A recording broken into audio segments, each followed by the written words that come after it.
Tractor ఉన్నదంటారు, ఆవు ఉన్నాయంటారు, కానీ ఏవి అలా కావు. నా భూమి అన్నీ కొనుక్కొచ్చుకున్నాయి, ఆ సొమ్ము నాది. కానీ ఏది చెందినా మా అక్కకు, మా చెల్లెళ్ళకు, మా నాయనకు,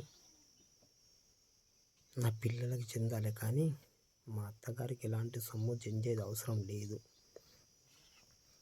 అలాంటి విషయంలో చెప్తున్నా నేను. కానీ పిల్లలను అన్ని పెద్దతనాలు చేసి వాళ్ళకందరికీ ఈరోజు రుబాబు చూపించి దెంగిపోతామని చూస్తారు. కానీ ఊళ్ళున్న పెద్ద మనుషులు చిన్నలు పెద్దలకు అందరికీ నమస్కారం ఇచ్చి చెప్తున్నా. కానీ జీవితాంతంలో ఇట్లాంటి పరిస్థితి ఎలాంటి వానికి రాకూడదు.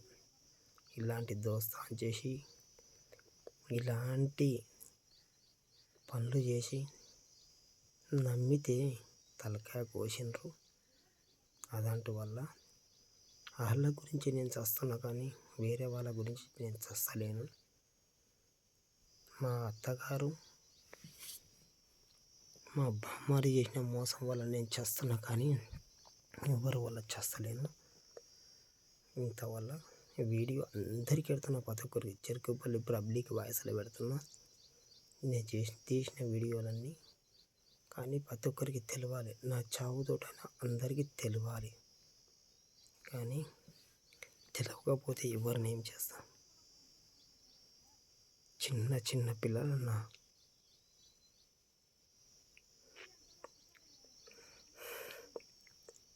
బాధపడుతున్నా.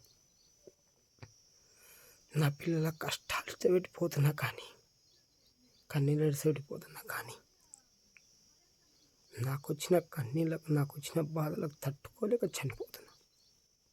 ఇది నిజం, ఇదైతే పక్కా నిజం.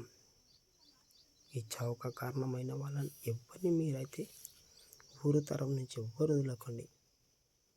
నా పెళ్ళము 2 తప్పులు చేసినా కానీ నా పెళ్ళమని నమ్మించినా కానీ మొన్న నన్ను కొడుతుటే కొని కేవలం నా మొగను కుట్టకుండా లేదు.